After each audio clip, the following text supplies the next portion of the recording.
Ini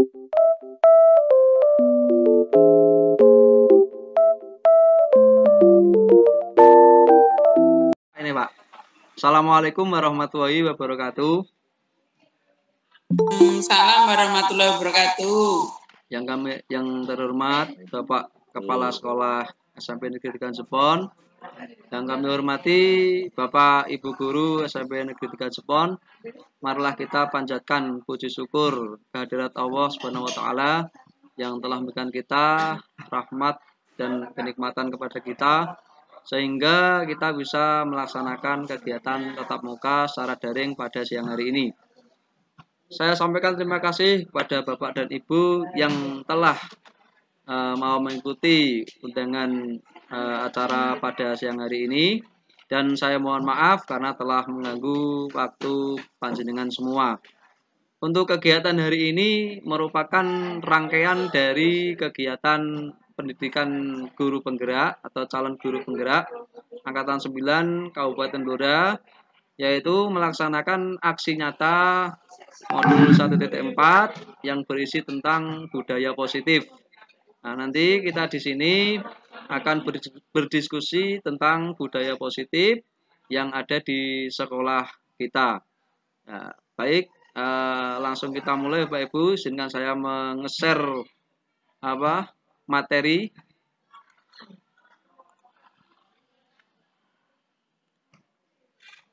Ini materi. Nggih, sampun Pak. Enggak apa-apa nggih.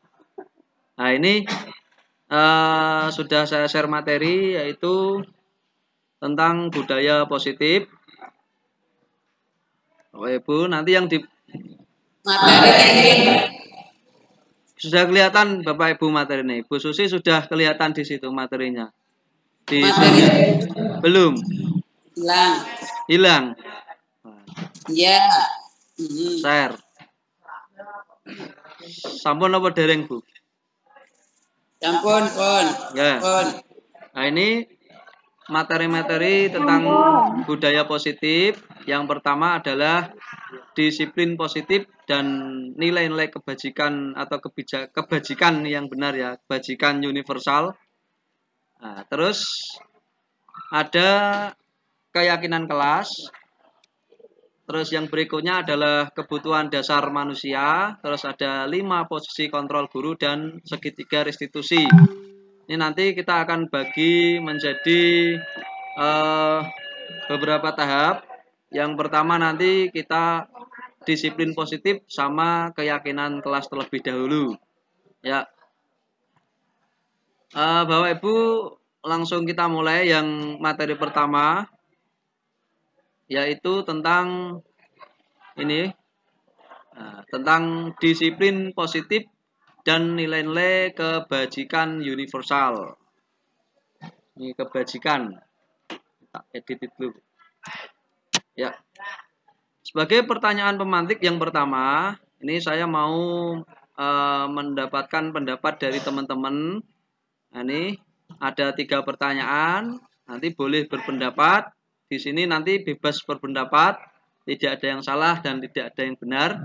Pertanyaan pertama, menurut Anda apa yang dimaksud dengan disiplin? Nah, yang kedua, apakah menurut Anda siapakah yang mendisiplinkan diri kita sendiri? Dan yang ketiga nanti, menurut Anda apa yang dimaksud dengan nilai-nilai kebijakan? Nah, mungkin ada yang berpendapat dulu Bapak Ibu. Yang pertama ini, menurut Anda apa yang dimaksud dengan disiplin? Ya, ini. Monggo Bapak Ibu yang mau berpendapat apa yang dimaksud dengan disiplin. Oke, silahkan Bapak Ibu. Bu Susi, Bu Dewi, Pak Teguh dan yang lainnya. Pendapatnya bagaimana Bapak Ibu? Ya, silahkan. Mas Adi, apa yang dimaksud dengan disiplin? Ya, Bu Susi, silahkan. Disiplin itu adalah tertib. Tertib. Selalu taat pada aturan. Ya. Disiplin. Berarti intinya tertib pada aturan, Bu ya. Ya, ini pendapat dari Bu Susi. Disiplin itu adalah tertib pada aturan. Ya, pendapat yang lain mungkin? Yang lainnya? Ya, kalau tidak ada, langsung saya lanjutkan. Untuk pertanyaan kedua, apakah menurut Anda siapakah yang bisa mendisiplinkan diri kita sendiri? Ini kalau menurut saya yang utama itu yang bisa mendisiplinkan diri kita sendiri itu adalah diri kita sendiri. Jadi yang utama tentang kedisiplinan diri itu adalah kita sendiri, tidak bukan berarti orang lain tidak mendisiplin kita, bukan berarti seperti itu, tapi yang utama adalah diri kita sendiri. Nah, ini saya share berikutnya. Ini tentang disiplin.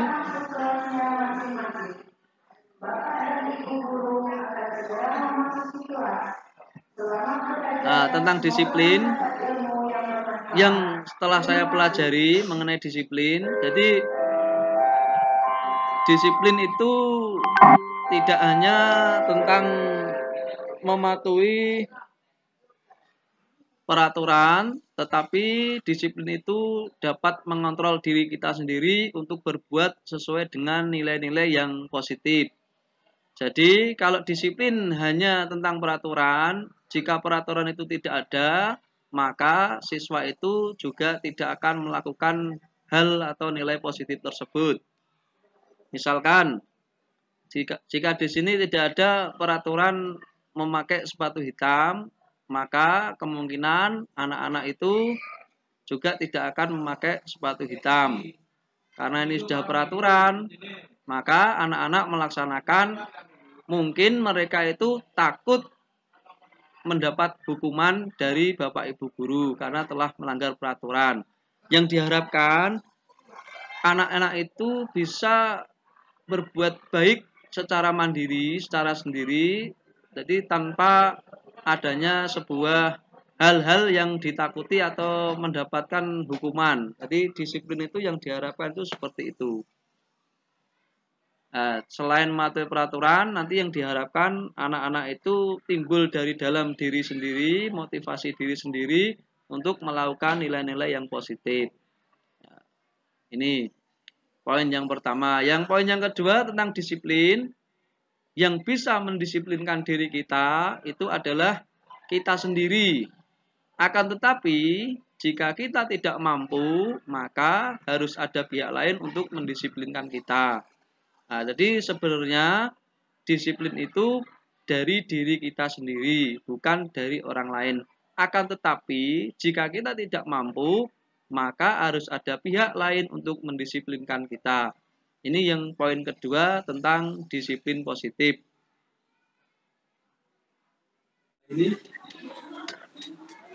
Assalamualaikum warahmatullahi wabarakatuh. Untuk sesi kedua ini materinya nanti ya tentang keyakinan kelas. Ada sesi pertama tadi tentang disiplin positif sama nilai-nilai kebajikan. Untuk yang kedua ini tentang keyakinan kelas. Ya, ini saya share materinya.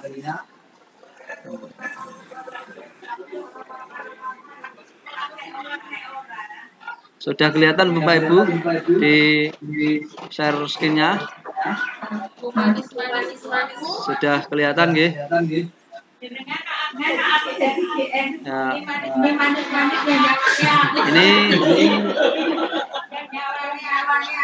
Ini materinya sudah kelihatan? Mas Adi sudah masuk materinya?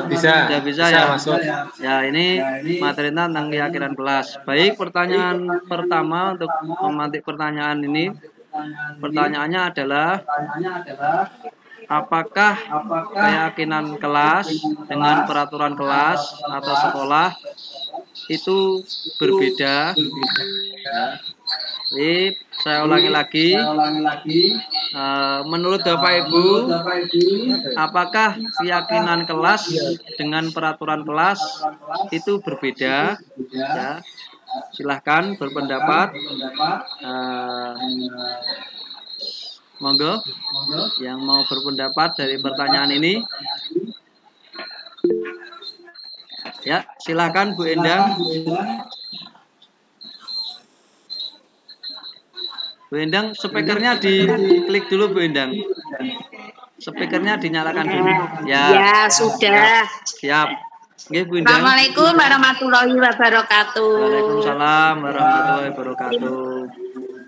Terima kasih waktunya telah memberikan kesempatan pada saya. Di sini saya mau menanggapi bahwa keyakinan kelas dengan peraturan kelas menurut saya itu berbeda, Pak. Ya. Kalau peraturan kelas itu terbit tanpa persetujuan pihak objek yang harus melaksanakan. Ya. Sedangkan keyakinan kelas ada persetujuan yang dibuat bersama. Di antaranya ada guru dan murid. Dan selanjutnya akan ditaati bersama dan dilaksanakan bersama-sama. Itu menurut saya. Terima kasih, itu yang bisa saya berikan. Ya, terima kasih. Ini tanggapan dari Bu Endang. Jadi menurut Bu Endang itu keyakinan kelas dan peraturan kelas itu berbeda. Kalau keyakinan itu disepakati dan dibuat bersama, dan peraturan kelas itu hanya yang menyepakati sepihak saja. Ya, jawaban yang cukup jelas dan cukup bagus sih menurut saya Bu ini Bu. Monggo ada tanggapan lain tentang keyakinan kelas dan peraturan kelas selain dari Bu Endang. Dari Bu Indra mungkin. Ya. Pak Dadi, monggo. Saya tidak bisa mendengar suaranya Bu Endang, tidak bisa mendengar suara Pak Yanto. Boleh tak saya tanya, Pak. Nggih. Tapi Bu Endang suara ini enggak dengar. Oh, betul. Nggih. Pengaturannya Pak menawi niku. Ya. Ini dari Bu Endang. Yang lain kalau tidak ada saya lanjutkan screen berikutnya, yaitu Saya Pak Yanto. Oh ya, Bu Indra, monggo Bu Indra. Pendapat dari Bu Indra. Ya, kalau menurut saya Bu Endang sudah, kalau saya setuju dengan Bu Endang karena memang kalau peraturan kelas itu dibuat tidak ada kesepakatan antara anak, Pak. Biasanya guru dengan kepala sekolah gitu. Kalau keyakinan kelas itu ada kesepakatan antara guru dengan murid. Nah. Ya.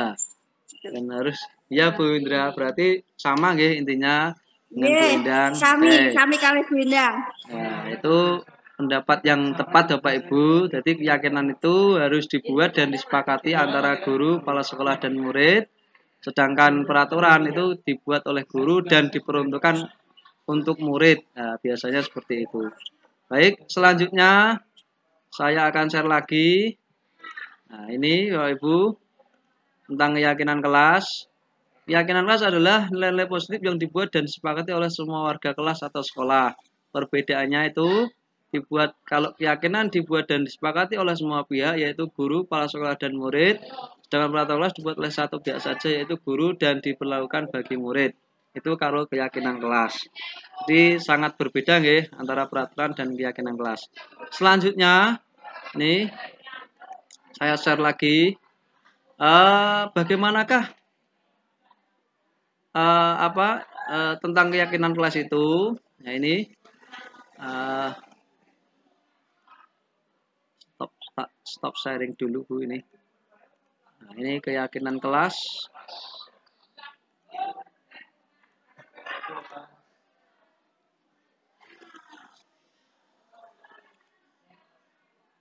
Nah, ini Bapak Ibu, ini yang ada di modul CGP. Keyakinan kelas itu bersifat lebih abstrak daripada peraturan yang lebih rinci dan konkret. Keyakinan kelas berupa pernyataan-pernyataan universal pernyataan keyakinan kelas senantiasa dibuat dalam bentuk positif. Keyakinan kelas hendaknya tidak terlalu banyak sehingga mudah diingat dan dipahami oleh semua warga kelas. Keyakinan kelas sebaiknya sesuatu yang dapat diterapkan di lingkungan tersebut.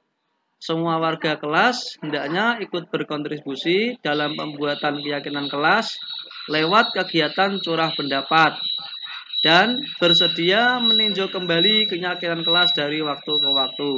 Ini hal-hal yang diperhatikan dalam pembuatan keyakinan kelas. Selanjutnya, bagaimanakah proses membuat keyakinan kelas itu? Di sini juga ada, bentar Bapak Ibu. Nah, ini tadi sudah. Oh, ini contoh-contohnya.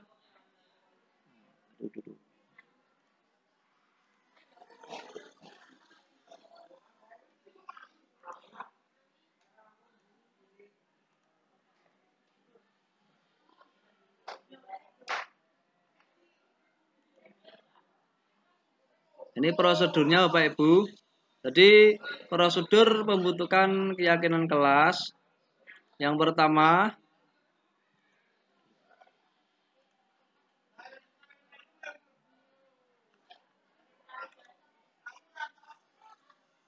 yaitu mempersilahkan warga sekolah atau murid-murid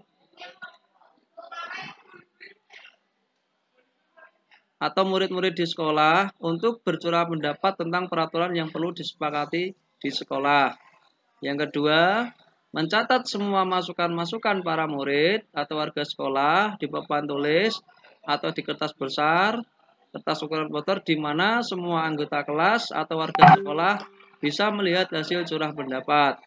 Yang ketiga, susunlah keyakinan kelas sesuai prosedur atau bentukan keyakinan kelas. Gantilah kalimat-kalimat dalam bentuk negatif menjadi positif. Misalnya di sini peraturan kelasnya jangan berlari di kelas atau koridor. Nah, berarti kalimat positifnya berjalan di kelas atau koridor. Yang keempat, tinjau kembali daftar curah pendapat yang sudah dicatat. Anda mungkin akan mendapati bahwa pernyataan yang tertulis di sana masih banyak yang berupa peraturan-peraturan. Selanjutnya, ajak warga sekolah atau murid-murid untuk menemukan nilai kebajikan atau keyakinan yang dituju dari peraturan tersebut. Contoh di sini berjalan di kelas atau dengarkan guru.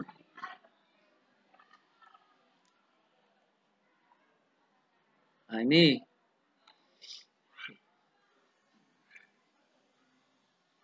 di sana masih banyak berupa peraturan-peraturan. Ini tadi ya, ini berjalan di kelas, datalah tepat waktu, berada di bawah satu payung, yaitu keyakinan saling menghormati, nilai kebajikan hormat. Keyakinan inilah yang dimaksud dalam daftar untuk disepakati. Kelima, yaitu tinjau ulang keyakinan kelas secara bersama-sama. Saya ulangi lagi, tinjau ulang keyakinan kelas secara bersama-sama. Seharusnya setelah beberapa peraturan telah disatukan menjadi beberapa keyakinan, maka jumlah butir pernyataan keyakinan akan berkurang. Sebaiknya keyakinan kelas tidak terlalu banyak, bisa sekitar 3-7 prinsip. Bila mana terlalu banyak, maka warga kelas akan sulit mengingatnya dan akibatnya sulit untuk dijalankan. Nomor 6, setelah keyakinan kelas selesai dibuat, maka semua warga kelas dipersilahkan meninjau ulang dan menyetujuinya dengan menandatangani keyakinan sekolah atau kelas tersebut, termasuk guru dan semua warga murid. Keyakinan sekolah atau kelas selanjutnya bisa diletakkan di dinding atau kelas di tempat yang mudah dilihat semua warga kelas. Nah, inilah contoh-contoh dari keyakinan kelas yang telah dibuat Bapak Ibu.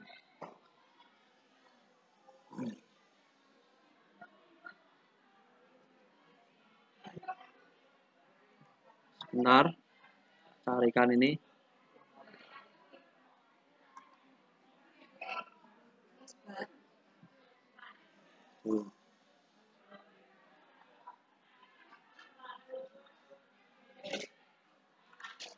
Ini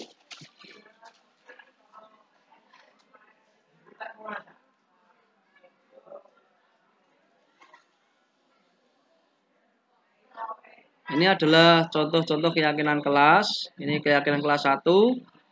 Setiap anggota kelas perlu belajar, setiap anggota kelas perlu senang, dan lain-lain. Keyakinan kelas 5 yaitu selalu bersifat positif, senantiasa menjadi ciri terbaik, dan saling membantu.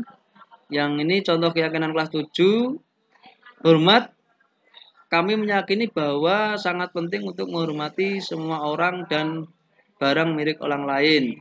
Jadi contoh-contoh di sini adalah keyakinan kelas, di mana kita lihat ini tidak ada kalimat-kalimat yang negatif. Jadi seperti dilarang itu nanti dibuat menjadi kalimat positif. Yang tadi sudah saya jelaskan sebelumnya. Ini kemarin saya juga mencoba untuk membuat keyakinan kelas dengan anak-anak.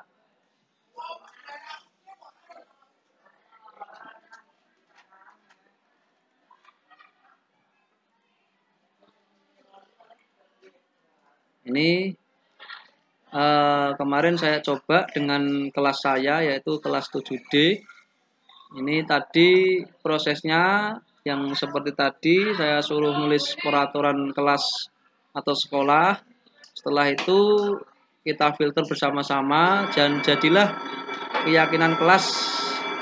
Ini menjaga kebersihan, menjaga kesehatan, menghormati dan menghargai orang lain, saling membantu sesama, merapikan fasilitas kelas, menjaga fasilitas kelas, mengerjakan PR atau tugas yang diberi guru, meminta izin guru ketika mau keluar kelas, melaksanakan piket sesuai jadwal,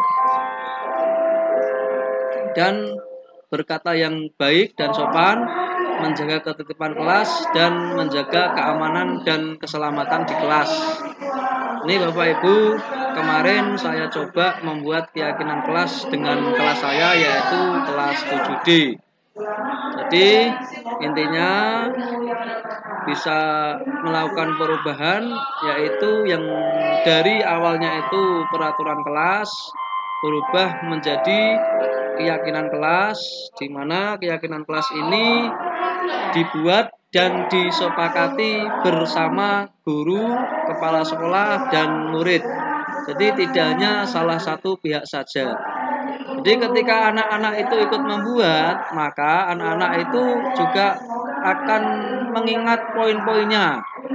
Nah, jadi ketika mereka melakukan hal yang kurang benar, maka kita kembalikan lagi kepada keyakinan kelas yang telah kita sepakati bersama.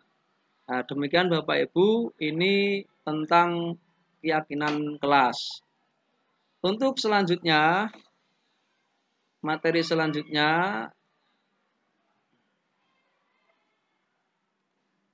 ini Bapak Ibu, materi selanjutnya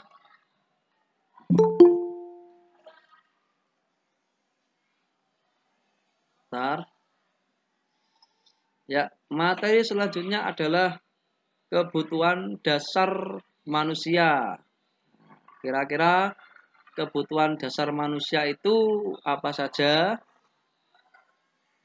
Kalau di dalam modul guru penggerak yang telah saya pelajari, bahwasanya kebutuhan dasar manusia ini ada 5 yang wajib dipenuhi. Ini bukan berarti kebutuhan primer, sekunder, bukan. Tapi ini lebih, nah ini Bapak Ibu, condong pada ini ya, 5 kebutuhan ini. Yang pertama itu adalah bertahan hidup. Jadi manusia itu butuh bertahan hidup, itu pasti. Terus yang kebutuhan kedua diterima atau dikasih sayangi atau diterima di masyarakat, dicintai. Setelah itu kebutuhannya adalah penguasaan, jadi ingin mendapatkan penguasaan. Setelah itu kebebasan. Nah, ini kebutuhan yang keempat, dan terakhir kebutuhan manusia itu kesenangan. Jadi 5 kebutuhan ini merupakan kebutuhan dasar dari setiap manusia. Nah, termasuk diri kita sendiri dan murid-murid kita. Jadi mereka itu juga mempunyai 5 dasar kebutuhan ini. Jadi kalau ini tentang kebutuhan dasar manusia.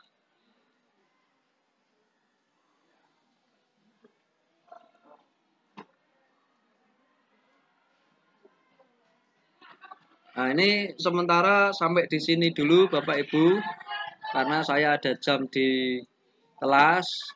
Besok kita lanjut lagi untuk materi selanjutnya, yaitu masih ada tentang 5 posisi kontrol sama segitiga restitusi yang insya Allah saya laksanakan besok hari Jumat, sama jamnya nanti mungkin jam pertama itu ketika ada kegiatan sebelum pelajaran sama jam istirahat, nanti saya mulai lagi. Oke, terima kasih atas kebersamaannya untuk siang hari ini. Semoga siang hari ini atau acara hari ini bisa bermanfaat bagi kita semua, dan semoga besok kita bisa kembali melaksanakan meet ya tentang materi tadi yang sudah saya sebutkan.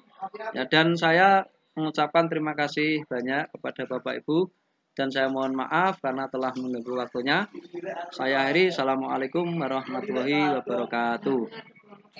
Waalaikumsalam warahmatullahi wabarakatuh. Assalamualaikum warahmatullahi wabarakatuh. Waalaikumsalam warahmatullahi wabarakatuh.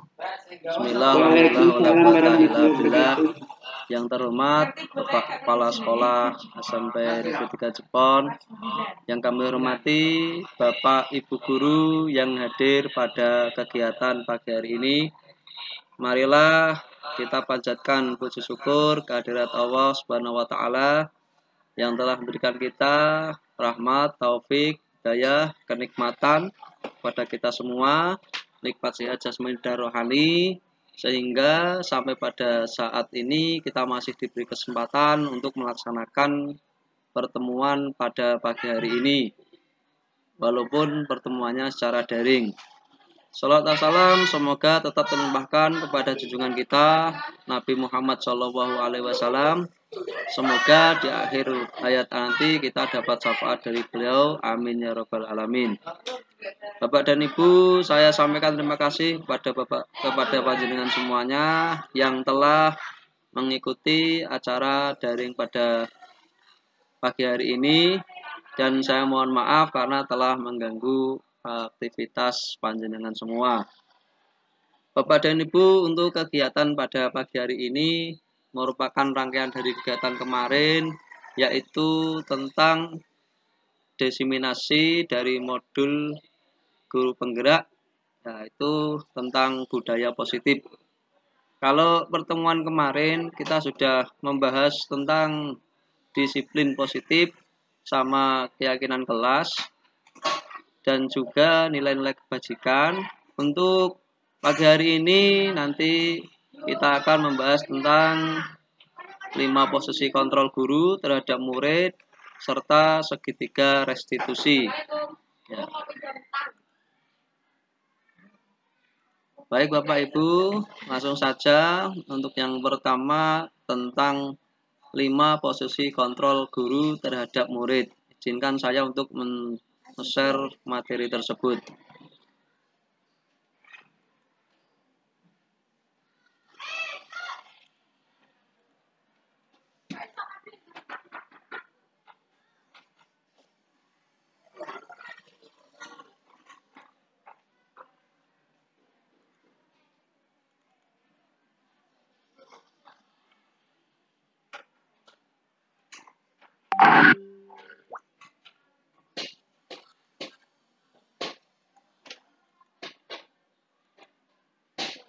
Ini masih saya buka Bapak Ibu.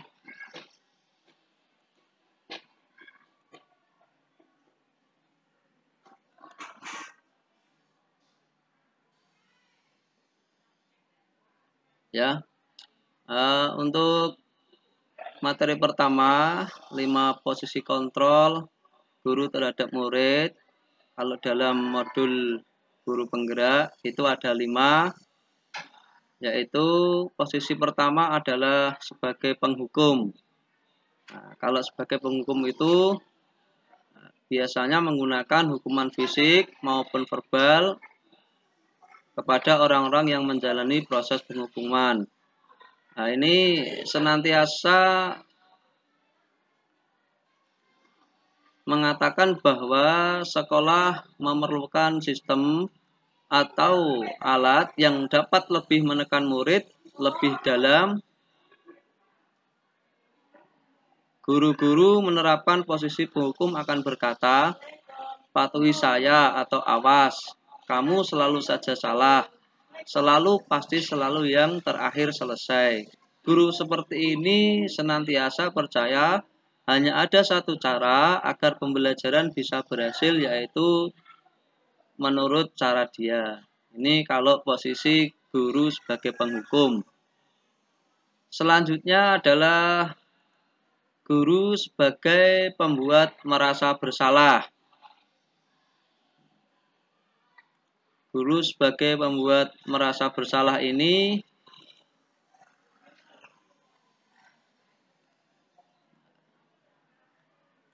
pada posisi ini biasanya guru akan berusaha lebih lembut, membuat rasa bersalah, akan menggunakan keheningan membuat orang lain merasa tidak nyaman, bersalah, atau rendah diri. Kata-kata yang sering keluar itu adalah, ibu sangat kecewa sekali dengan kamu. Nah, beberapa kali Bapak harus memberitahu kamu ya, gimana coba kalau orang tua kamu tahu berbuat begini. Di posisi ini, murid akan memiliki penilaian diri yang buruk tentang diri mereka. Murid merasa tidak berharga dan telah mengecewakan orang-orang yang disayanginya. Ini posisi guru pembuat merasa bersalah. Untuk posisi guru selanjutnya yaitu sebagai teman. Nah, ini guru pada posisi ini tidak akan menyakiti murid, namun akan tetap berupaya mengontrol murid melalui persuasi. Posisi teman pada guru, ya ini bisa negatif atau positif. Positif di sini berupa hubungan baik yang terjalin antara guru dan murid. Guru di posisi teman menggunakan hubungan baik dan humor untuk mempengaruhi seorang. Mereka akan berkata, ayo bantulah demi Bapak ya. Ayo ingat tidak bantuan Bapak selama ini. Ya sudah, tidak apa-apa, nanti ibu bantu bereskan. Hal negatif dari posisi teman adalah bila suatu saat guru tersebut tidak membantu, maka murid akan kecewa dan berkata, saya pikir Bapak Ibu teman saya. Murid merasa dikecewakan dan tidak mau lagi berusaha. Yang mungkin timbul adalah murid hanya akan bertindak untuk guru tertentu. Artinya ini murid itu akan ketergantungan kepada guru tersebut. Nah, jika ini mempraktekkan posisi kontrol sebagai teman. Selanjutnya yaitu posisi kontrol pemantau. Ini Bapak Ibu, kalau pemantau ini memantau berarti mengawasi. Pada saat kita mengawasi, nah ini kita bertanggung jawab atas perilaku orang-orang yang kita awasi. Nah, kalau posisi pemantau ini dia berdasarkan hanya pada peraturan dan konsekuensi dan menggunakan sanksi atau konsekuensi, tidak bisa memisahkan hubungan pribadi kita dengan murid. Nah, untuk posisi pemantau ini nanti guru itu sering berkata, peraturannya apa? Apa yang telah kamu lakukan? Sanksi atau konsekuensinya apa? Nah, seorang pemantau ini sangat mengandalkan penghitungan, catatan, data yang dapat digunakan sebagai bukti atas perilaku seorang. Nah, ini kalau sebagai pemantau. Dan posisi terakhir yaitu sebagai manajer. Nah, ini Posisi manajer adalah proses di mana guru berbuat sesuatu bersama ya dengan murid, mempersilahkan murid mempertanggungjawabkan perilakunya, mendukung murid agar dapat menemukan solusi atas permasalahannya sendiri. Seorang manajer telah memiliki keterampilan di posisi teman maupun pemantau, dan dengan demikian bisa jadi di waktu-waktu tertentu kembali kepada posisi tersebut bila diperlukan. Namun, bila kita menginginkan murid-murid kita menjadi manusia yang merdeka, mandiri, dan bertanggung jawab, maka kita perlu mengacu kepada restitusi yang dapat menjadikan murid kita seorang manajer bagi dirinya sendiri. Ini kalau guru sebagai posisi manajer. Di 5 kontrol tadi adalah yang pertama penghukum, yang kedua pembuat merasa bersalah, dan yang ketiga teman, sedangkan keempat pemantau, dan yang kelima manajer sebagai manajer.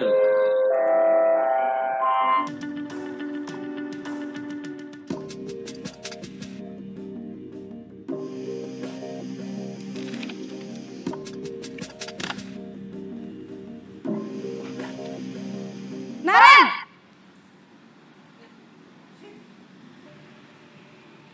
Selamat pagi, Bu. Selamat pagi, Naren. Maaf, Bu. Saya terlambat. Iya, sekolah masuknya jam 7, sekarang sudah jam 7.20. Jadi sekarang bagaimana ini, Naren? Maaf, Bu. Saya lupa setel alarm saya semalam. Baiklah, menurut kamu, keyakinan sekolah yang mana yang perlu kamu tingkatkan? Menghargai diri sendiri dan orang lain mungkin ya, Bu. Setuju. Jadi, apakah Naren meyakini prinsip saling menghormati tersebut? Iya, Bu. Saya meyakininya. Apakah Naren bersedia memperbaiki masalah keterlambatan ini? Bersedia, Bu. Bagaimana kamu akan perbaiki masalah keterlambatan ini?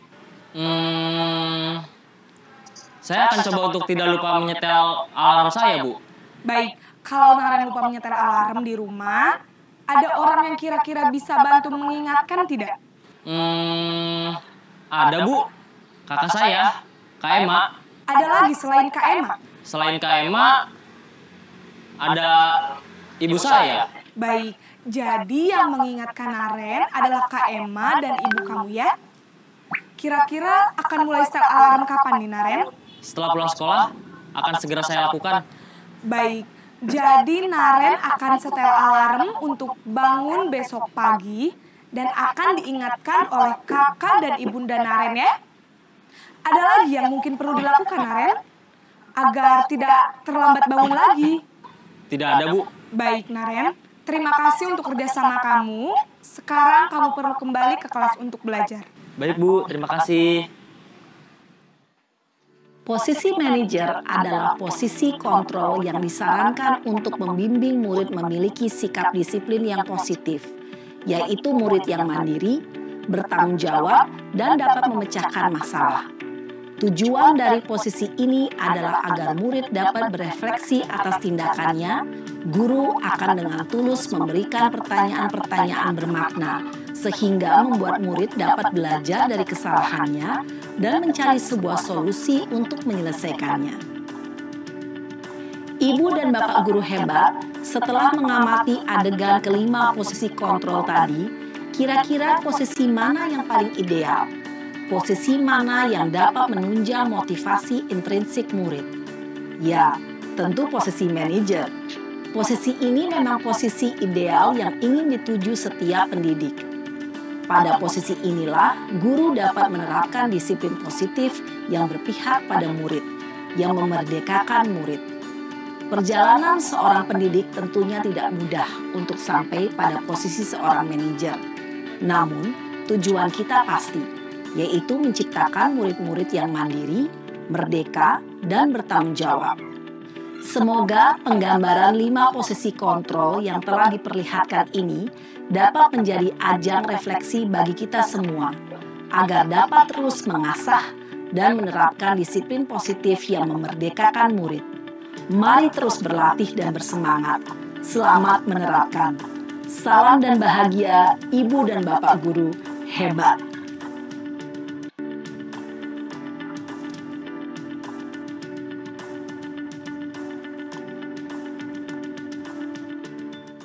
Ya, Bapak Ibu, demikianlah video tentang 5 posisi kontrol tadi. Jadi diantaranya nanti ada penghukum, ada pembuat merasa bersalah, terus ada posisi sebagai teman, ada sebagai konsekuensi, dan satu lagi ini tadi sebagai manajerial.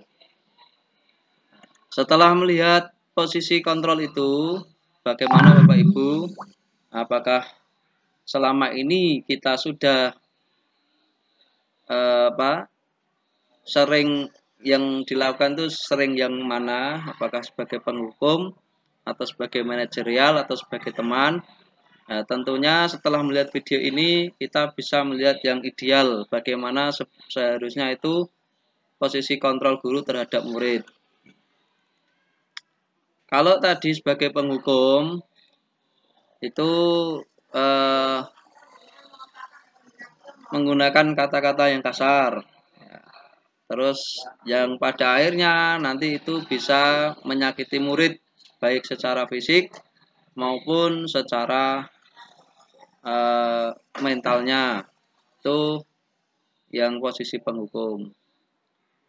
Untuk sebagai posisi teman, nanti anak itu memang nyaman, tetapi anak itu nanti akan tergantung pada kita. Jadi kalau misalkan dikasih tahu sama guru yang lain, dia tidak mau karena dia sudah ketergantungan pada satu atau seorang guru yang dianggap sebagai teman tadi.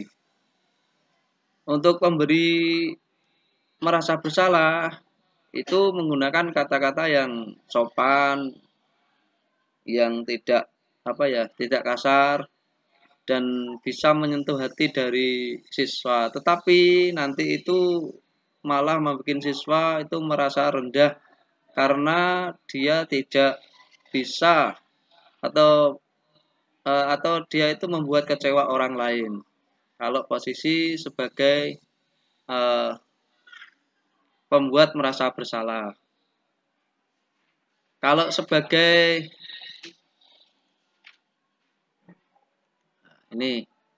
kalau guru sebagai pemantau, dia itu mengawasi murid-murid sesuai dengan peraturan-peraturan yang berlaku. Maka jika murid melanggar peraturan tersebut, mereka harus tahu konsekuensinya. Guru tidak membantu siswa untuk menyelesaikan masalah tersebut. Itu kalau posisi kontrol sebagai pemantau. Selanjutnya posisi kontrol sebagai manajer. Nah, ini nanti yang diharapkan dari Bapak Ibu guru.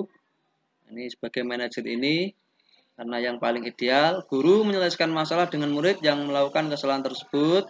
Guru dapat membantu menyelesaikan masalah dengan menganalisa kebutuhan siswa tersebut. Jadi ini yang diharapkan seorang guru, yaitu sebagai manajer jika menghadapi masalah atau menyelesaikan masalah murid atau murid yang mempunyai masalah dibantu dengan posisi kontrol manajer ini. Nah, dari video tadi sudah dijelaskan bahwa yang ideal itu adalah sebagai posisi manajer. Tapi di lapangan mungkin prakteknya susah, tapi kita juga harus berusaha. Kalau teori penghukum ini sangat riskan sekali kalau zaman sekarang, Pak Ibu. Ini sudah banyak kasus-kasus yang ada di Indonesia itu yang memberi hukuman pada gurunya, terus nanti ada urusan dengan pihak yang berwajib karena sama orang tuanya itu dilaporkan ke polisi. Nah, ini yang posisi penghukum ini kalau bisa sekarang itu ya harus dihindari, jangan sampai menyakiti murid. Tentunya murid itu juga manusia sama dengan kita, bisa merasakan sakit, baik sakit jasmani maupun sakit rohani. Mungkin mereka itu membuat kesalahan karena ada kebutuhan dasar hidup mereka yang belum terpenuhi. Kemarin sudah kita bahas kebutuhan dasar hidup itu ada 5, yaitu bertahan hidup, penguasaan, terus merasa ingin diterima, ingin dicintai, kesenangan, sama satu lagi kemarin kebebasan. Nah, ini kebutuhan dasar manusia. Nah, jadi pendekatannya untuk menyelesaikan masalah ini kita harus tahu kebutuhan apa yang belum dimiliki oleh siswa tersebut. Nah, ini Bapak Ibu materi mengenai 5 posisi kontrol guru terhadap murid. Selanjutnya yaitu ini segitiga restitusi. Nah, ini materi terakhir ini Bapak Ibu, segitiga restitusi. Restitusi proses menciptakan kondisi bagi peserta didik untuk memperbaiki kesalahan mereka sehingga mereka bisa kembali pada kelompok mereka dengan karakter yang lebih kuat. Ini dari modul 1D4 ya. Ini menurut Gosen ya, ini restitusi itu seperti itu. Nah, apa gunanya restitusi ini? Nah, ini seperti video tadi yang posisi kontrol terakhir sebagai manajemen, di mana ada siswa yang salah itu, ya, jadi tidak langsung dihukum, tapi serta diajak diskusi, terus nanti pada akhirnya siswa itu dapat menyelesaikan masalahnya sendiri dan besok tidak akan mengulanginya lagi. Untuk tahapan segitiga restitusi ini, yang pertama adalah menstabilkan identitas, yang kedua adalah validasi tindakan, yang keempat adalah menanyakan keyakinan kelas. Nah, dari video tadi yang kelima, yang posisi kontrol kelima itu dihubungkan dengan keyakinan kelas. Jadi kalau anak telat itu keyakinan kelas yang dilanggar itu apa? Nah, tadi dijawab menghargai sesama. Nah, terus bagaimanakah tindakan kamu selanjutnya agar tidak melanggar keyakinan kelas tersebut? Nah, akan bangun pagi dengan cara menyetel alarm dengan bantuan orang yang ada di rumah. Dan kapan kamu laksanakan? Mulai hari ini. Sehingga besok itu diharapkan anak itu tidak mengulangi kesalahannya lagi. Ini segitiga restitusi. Ini contoh penerapan segitiga restitusi. Nah, pada suatu hari Andi marah-marah karena sepatunya disembunyikan oleh Anton. Andi berteriak dengan keras dan menggedor papan tulis sehingga terdengar oleh Pak Budi. Kemudian Pak Budi mengajak Andi ke ruangannya. Adapun percakapan Pak Budi dan Andi adalah sebagai berikut.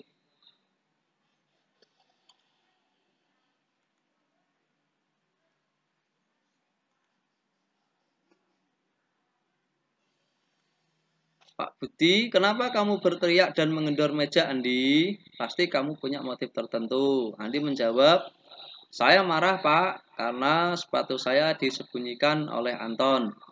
Pak Budi menjawab, oh gitu, pantas kamu marah. Terus apa yang kamu lakukan terhadap Anton? Andi menjawab, saya membentaknya, Pak, dan mengendor papan tulis di hadapannya. Kemudian Pak Budi berkata, mungkin kalau jadi kamu, saya juga akan marah. Untung kamu tidak melakukan hal-hal yang lebih bahaya lagi, misalkan memukul atau berantem dengan Anton. Nah, ini adalah langkah menstabilkan identitas. Nah, jadi jangan langsung dimarahin, kita tanya dulu alasannya dan motifnya. Ternyata motifnya itu adalah sepatunya disembunyikan dan Andi itu marah. Nah, kita jawab aja. Nah, nanti karena manusia itu juga punya rasa marah. Tapi ini kamu tidak melakukan hal yang lebih bahaya lagi. Itu menstabilkan identitas.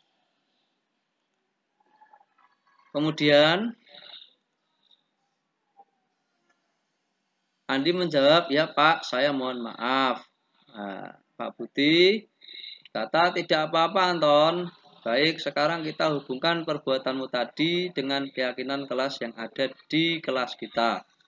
Apakah perbuatanmu tadi sesuai dengan keyakinan kelas? Nah, ini sudah dihubungkan dengan keyakinan kelas. Andi menjawab, tidak Pak. Dan Pak Budi bertanya lagi, menurut kamu, tindakanmu tadi tidak sesuai dengan keyakinan kelas yang mana? Andi kemudian menjawab, menghormati dan menghargai. Nah, Pak Budi bertanya lagi, kamu yakin bisa memperbaikinya? Andi menjawab, yakin Pak. Pak Budi bertanya, tindakan apa yang akan kamu lakukan? Kemudian Andi menjawab, akan berusaha berbuat sabar. Mungkin Anton tadi bercanda Pak. Nah, ini sudah masuk ke keyakinan kelas. Jadi langkah ketiga tadi, yaitu menanyakan keyakinan kelas. Kemudian percakapan selanjutnya, Pak Budi, iya Andi, bagus. Besok lagi kalau dijahili teman kamu jangan langsung marah ya. Bicarakan dengan Bapak Ibu guru dulu. Sudah, sekarang kembali kelas. Kemudian Andi menjawab, terima kasih Pak. Nah, Pak Budi berkata lagi, ya dan tolong saya juga panggil Anton untuk ke ruangan saya ini. Ini tadi adalah contoh penerapan segitiga restitusi untuk menyelesaikan masalah siswa, di mana tadi ada siswa yang marah dengan menggedor-gedor papan tulis, kemudian sama gurunya tadi diajak bicara dan menyelesaikan masalah serta memberi jalan keluar jika ada masalah tersebut terulang lagi. Itu segitiga restitusi.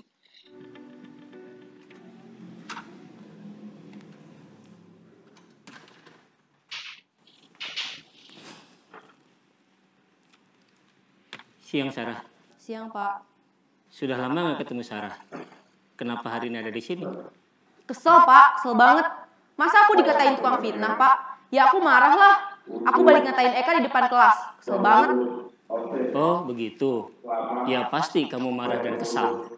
Bapak juga akan marah apabila ada yang menuduh Bapak seperti itu. Kemudian, pada saat itu, kamu mau melakukan apa? Ya saya langsung ngatain Eka lah, Pak. Kesel banget. Saya bentak-bentak dia di depan teman-teman lain. Oh, begitu. Pasti kamu melakukan seperti itu karena suatu alasan tertentu, bukan? Iyalah, masa saya diam saja, Pak?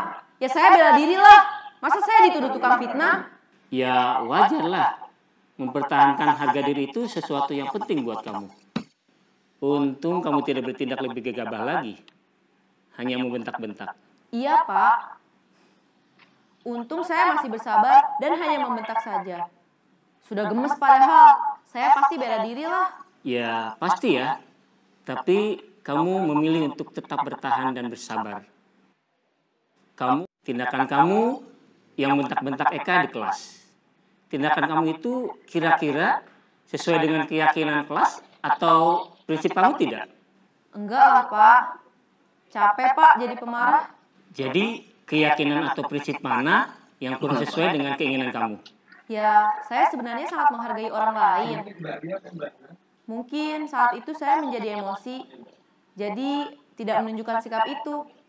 Kamu meyakini tidak? Menghargai orang lain itu penting buat kamu. Yakinlah, Pak. Iya, setuju. Kita harus saling menghargai. Namun, ada juga keyakinan yang kita sepakati yang perlu kita jalankan apabila kita sedang marah, bukan? Ya, saya bisa lebih proaktif, mulai dengan diri sendiri. Saya bisa jadi lebih bersabar, mengambil waktu jeda untuk berpikir mau apa selanjutnya. Kira-kira kamu bersedia memperbaiki masalah ini tidak? Bersedia, Pak. Kalau kamu memperbaiki masalah ini, kamu akan menjadi orang seperti apa? Saya akan menjadi orang yang bertanggung jawab kali ya, Pak. Dan senantiasa proaktif. Iya, menurut kamu bagaimana rasanya menjadi orang seperti itu? Ya nyaman lah, bangga bisa bersabar dan menahan diri. Baiklah kalau begitu. Yuk kita pikirkan bagaimana memperbaiki masalah ini.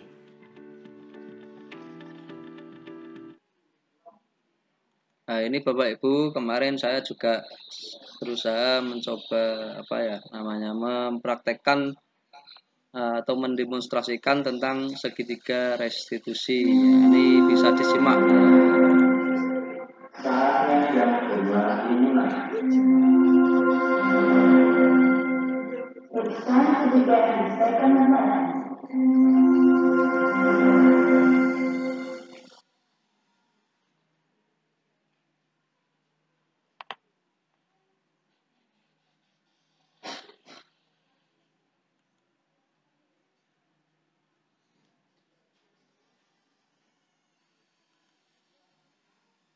Bentar Bapak Ibu, ini videonya belum play.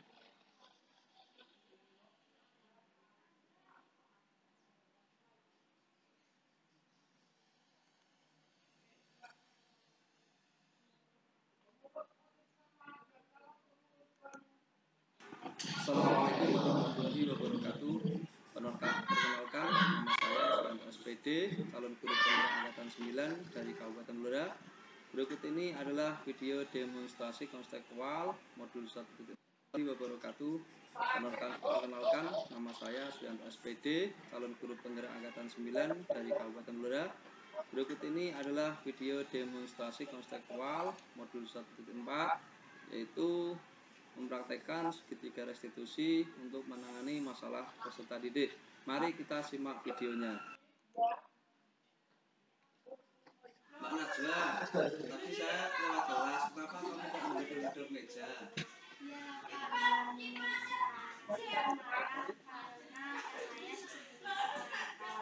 Oh gitu, pantesan kamu marah. Saya kalau jadi kamu pasti juga akan marah. Terus apa yang kamu lakukan terhadap Anton?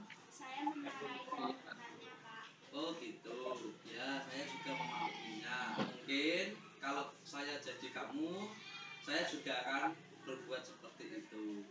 Sekarang saya tanya, apakah perbuatanmu tadi itu sudah sesuai dengan keyakinan kelas? Tidak, Pak. Terus keyakinan kelas apa yang sudah kamu pelajari? Bagus. Sekarang apa yang akan kamu lakukan? Saya akan lebih bersabar, mungkin dia hanya bercanda. Nah, bagus nak. Yakin kamu bisa melakukannya akan lebih bersabar. Oke, kalau gitu terima kasih. Sekarang kamu kembali ke kelas dan tolong saya panggilkan Anton. Ya, terima kasih ya.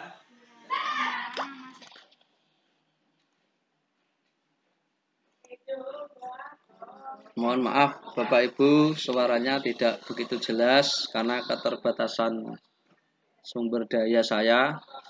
Rekamannya jadi kurang jelas videonya. Jadi mulai sekarang mari kita sedikit merubah yang semula dari posisi penghukum kembali atau ke arah sebagai manajer seperti apa yang ada di video tadi. Ya, karena menghukum itu bisa menyakiti anak yang pasti itu dan bisa membuat anak itu mentalnya menjadi juga ya sedikit tersakiti juga, dan dia akan dendam kepada malah jadi itu anak itu bisa mempunyai dendam pada kita. Ya, ini tadi sebagai manajer dan dipraktekkan dengan cara segitiga restitusi. Oke, baik Bapak Ibu, karena ini materinya sudah kita bahas semua, saya akan mereview kembali semua materi yang telah saya berikan.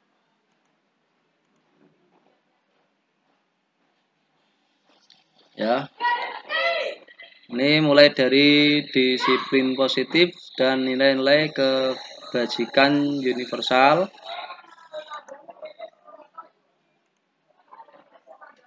Dimana disiplin itu tidak hanya tentang mematuhi peraturan, tetapi disiplin itu dapat mengontrol diri sendiri untuk berbuat baik sesuai dengan nilai-nilai yang positif. Yang bisa mendisiplinkan kita adalah diri kita sendiri, akan tetapi Jika kita tidak mampu, maka harus ada pihak lain untuk mendisiplinkan kita. Itu tentang makna dari disiplin.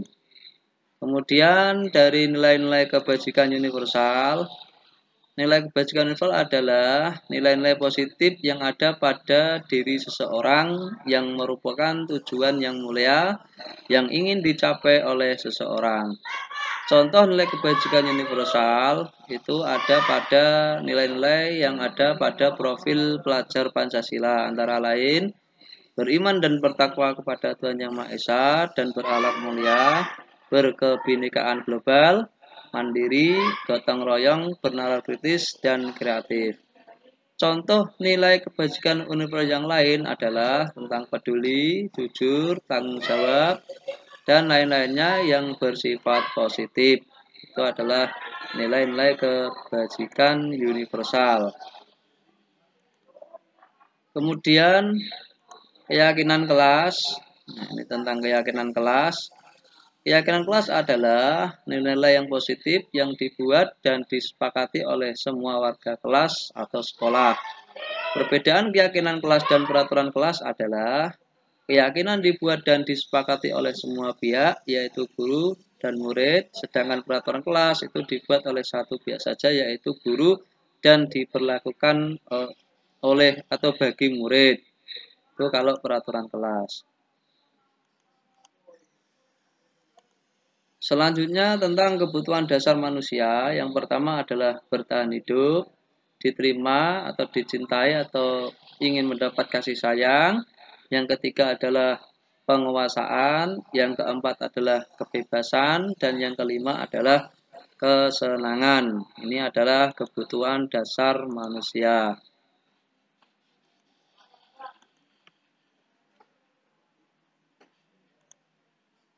Untuk selanjutnya, ini 5 posisi kontrol. 1 penghukum, itu tadi biasanya dengan nada tinggi dan keras. Siswa tersakiti, contoh menyuruh siswa push up 20 kali karena datang terlambat. Selanjutnya pembuat merasa bersalah, yaitu disampaikan dengan nada lembut. Murid tidak tersakiti, tetapi mereka merasa dirinya tidak berharga karena mengecewakan banyak orang dan tidak bisa memenuhi keinginan mereka. Ini adalah posisi kontrol pembuat merasa bersalah. Selanjutnya adalah posisi kontrol sebagai teman. Guru menggunakan media persuasif, murid tidak tersakiti, tetapi murid nanti akan ketergantungan dengan guru tersebut. Ia hanya mau menuruti perintah dari guru tersebut. Untuk posisi pemantau, mengawasi murid-murid sesuai dengan peraturan berlaku, maka jika murid melanggar peraturan tersebut, mereka harus tahu konsekuensinya. Guru tidak membantu siswa untuk menyelesaikan masalah tersebut. 5 posisi kontrol yang terakhir yaitu manajer. Guru menyelesaikan masalah dengan murid yang melakukan kesalahan tersebut. Guru membantu menyelesaikan masalah dengan menganalisa kebutuhan siswa tersebut dengan cara tadi ya, dengan cara segitiga restitusi.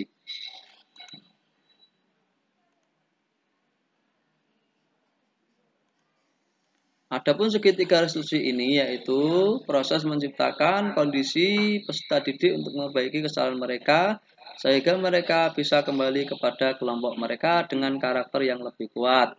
Adapun tahapannya tadi yaitu menstabilkan identitas, validasi tindakan, dan menanyakan keyakinan kelas. Tapi ketiga ini yang sudah dijelaskan di video tadi ya. Jadi tergantung masalah sebesar apa masalahnya untuk melaksanakan tahapan segitiga restitusi ini. Bapak Ibu, dari pemaparan materi ini semoga bisa bermanfaat bagi kita semua dan kita bisa melaksanakan perubahan sedikit demi sedikit, terutama tadi yang posisi kontrol itu dari penghukum ya bisa menjadi seorang manajer, dari perubahan peraturan sekolah atau peraturan kelas menjadi keyakinan kelas dengan kesepakatan bersama dengan siswa. Baik Bapak Ibu, demikian dari saya. Semoga apa yang kita laksanakan pada hari ini bisa bermanfaat dan mendapatkan ridho dari Allah Subhanahu wa taala. Atas perhatiannya saya sampaikan terima kasih. Apabila saya ada kurangnya, saya mohon maaf yang sebesar-besarnya. Saya akhiri. Assalamualaikum warahmatullahi wabarakatuh. Terima kasih Bapak Ibu. Waalaikumsalam warahmatullahi wabarakatuh.